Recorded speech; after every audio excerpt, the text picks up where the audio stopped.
একদিন এক ঘন জঙ্গলে থাকত এক চালাক শেয়াল। সবাই তাকে চতুর মিয়া বলে ডাকত, কারণ সে সবসময় বুদ্ধি খাটিয়ে বিপদ থেকে বেঁচে যেত। একদিন বনের রাজা সিংহ ঘোষণা দিল, যে আমার জন্য জাদুর পাথর খুঁজে আনবে তাকে আমি বন রাজ্যের মন্ত্রী বানাব। সব পশু ভয়ে চুপ, কারণ জাদুর পাথর নাকি পাহাড়ের ওপারে ড্র্যাগনের গুহায়। কিন্তু শেয়াল মনে মনে বলল, এই সুযোগ ছাড়লে আর মন্ত্রী হব কবে? চতুর মিয়া যাত্রা শুরু করল।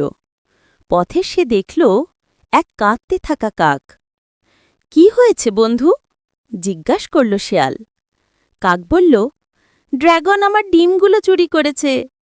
শেয়াল ভাবল, ড্র্যাগন তো আমাকেও বিপদে ফেলবে, আগে বন্ধু বানানো দরকার। সে কাককে সাহায্য করল ডিমগুলো ফেরত আনতে।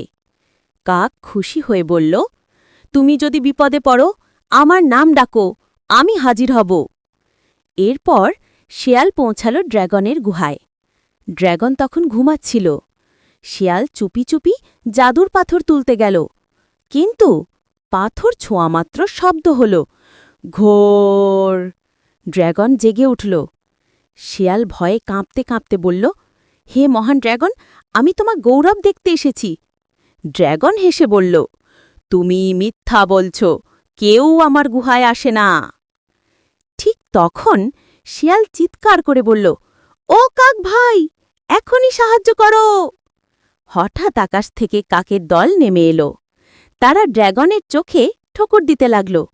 শেয়াল সুযোগ বুঝে জাদুর পাথর নিয়ে দৌড় দিল বনের একে। সিংহ রাজা খুশি হয়ে তাকে বনরাজ্যের মন্ত্রী বানাল। শেয়াল বলল, বুদ্ধি আর বন্ধুত্ব, এই দুই হল আসল জাদু।